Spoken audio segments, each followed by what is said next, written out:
हाथ मानव शरीर का सबसे ज्यादा प्रतीकात्मक हिस्सा है। अरस्तु ने हाथ को औजारों का औजार कहा है। मानव मस्तिष्क की जटिलता बढ़ने के साथ अगर किसी अंग के उपयोग में विविधता बढ़ी है तो वो है हाथ।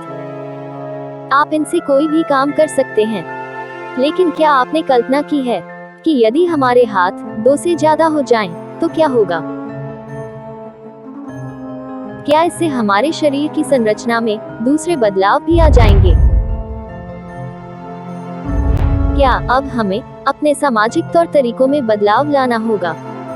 क्या अब इंसानियत ज्यादा तेजी से तरक्की करेगी?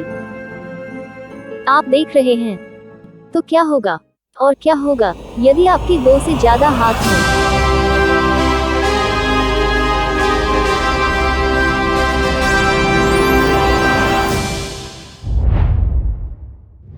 विभिन्न सभ्यताओं के पौराणिक ग्रंथों में ऐसे अनेक देवी देवताओं की कल्पना है जिनके शरीर में अतिरिक्त अंग थे। जब हम वैज्ञानिक नजरिए से इंसानों के 2 से ज्यादा हाथ होने की बात करते हैं, तो इसका सीधा सा अर्थ है कि जीवन की विकास प्रक्रिया के प्रारंभ में जाकर लोग फिन मछली में 4 की जगह कम से कम 6 फिन्स की कल्पना करें। यही वह पहली मछली है जो पानी से निकलकर जमीन पर आए और जिससे धरती के आज के 4 पैरों के जीव अस्तित्व में आए। ऐसे में अगर इस मछली के 4 के अलावा बाकी फिन्स विलुप्त न हुए होते, तो आज पृथ्वी के हर उस जीव के जिसके हम 4 पैर देखते हैं, अब कम से कम 6 पैर देखते। यहाँ हम सिर्फ 6 पैरों की बात इसलिए कर रहे हैं क्योंकि यदि हम ज्यादा लिम्स या अंगों की कल्पना करते हैं, तो इसका अर्थ होगा जीव के शरीर के संगठन व स्थायित्व में कमी व ऊर्जा का ह्रास। यही कारण है कि प्रकृति गैरजरूरी अंगों को विलुप्त कर देती है।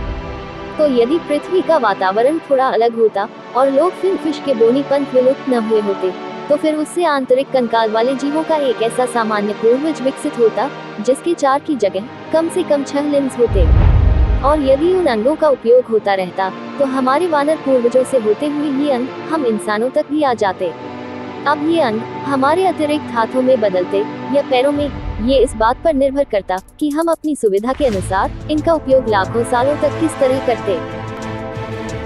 यदि 6 पैरों वाले मानव के पूर्वज वानरों से शुरुआत करें, तो हमने शायद 2 पैरों पर चलना शुरू ही न किया होता, क्योंकि शरीर का अगला हिस्सा ज्यादा भारी होता और अब पिछले 2 पैरों पर चलना हमारे लिए ज्यादा असुविधाजनक और थका देने वाला होता। फिर शायद हम पिछले 4 पैरों पर चलने लगते। कुछ इस तरह ये अंग शरीर के जिस हिस्से से जुड़े होते, वहाँ रीढ़ की हड्डी में एक जोड़ जरूर होता, जिसके कारण पेट के आंतरिक अंगों के लिए जगह थोड़ी कम पड़ जाती और अब प्रकृति को हमारे शरीर की लंबाई बढ़ानी पड़ती। बढ़ी हुई लंबाई वाले शरीर के साथ संतुलन के लिए आपके सिर का आकार भी बढ़ता। फिर बड़े सिर में आपका दिमाग भी कुछ बड़ा होता। साथ ही अतिरिक्त अंगों के संचालन के लिए मस्तिष्क में कुछ ज्यादा सेंसरी हिस्से भी होते। अब 2 पैरों पर चलने पर हमें अधिक ऊर्जा की जरूरत होगी और इसके लिए हमारी खुराक भी ज्यादा होगी, और ज्यादा भोजन को जल्दी खाने के लिए हमारे मुंह का आकार भी बड़ा हो जाता। अब हमारा पाचन तंत्र भी अधिक मजबूत और ज्यादा पोषक तत्वों को अवशोषित करने वाला होता। संभव है कि कोई विशेष बैक्टीरिया हमारी आंतों में पाए जाते।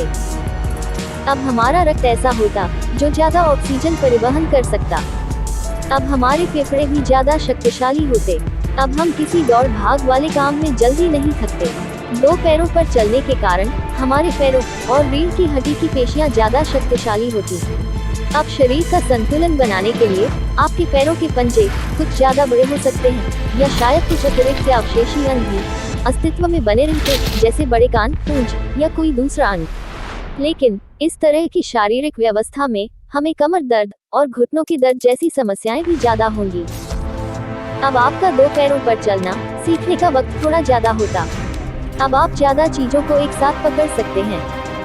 अब हमारी साइकिल के हैंडल कुछ ऐसे होते। हमारे कपड़े भी 4 आस्तीन वाले होते। अब हमारी नृत्य शैली थोड़ी अलग और शायद ज्यादा रोचक होती।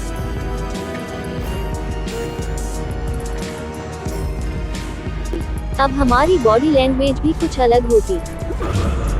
जैसा कि हमने पहले बताया कि अतिरिक्त अंगों को नियंत्रित करने के लिए हमारे दिमाग में कुछ ज्यादा सक्रिय भाग होते, तो इससे संभव होता कि इंसान ने जो तकनीकी तरक्की आज पाई है वो हम काफी पहले ही पा लेते।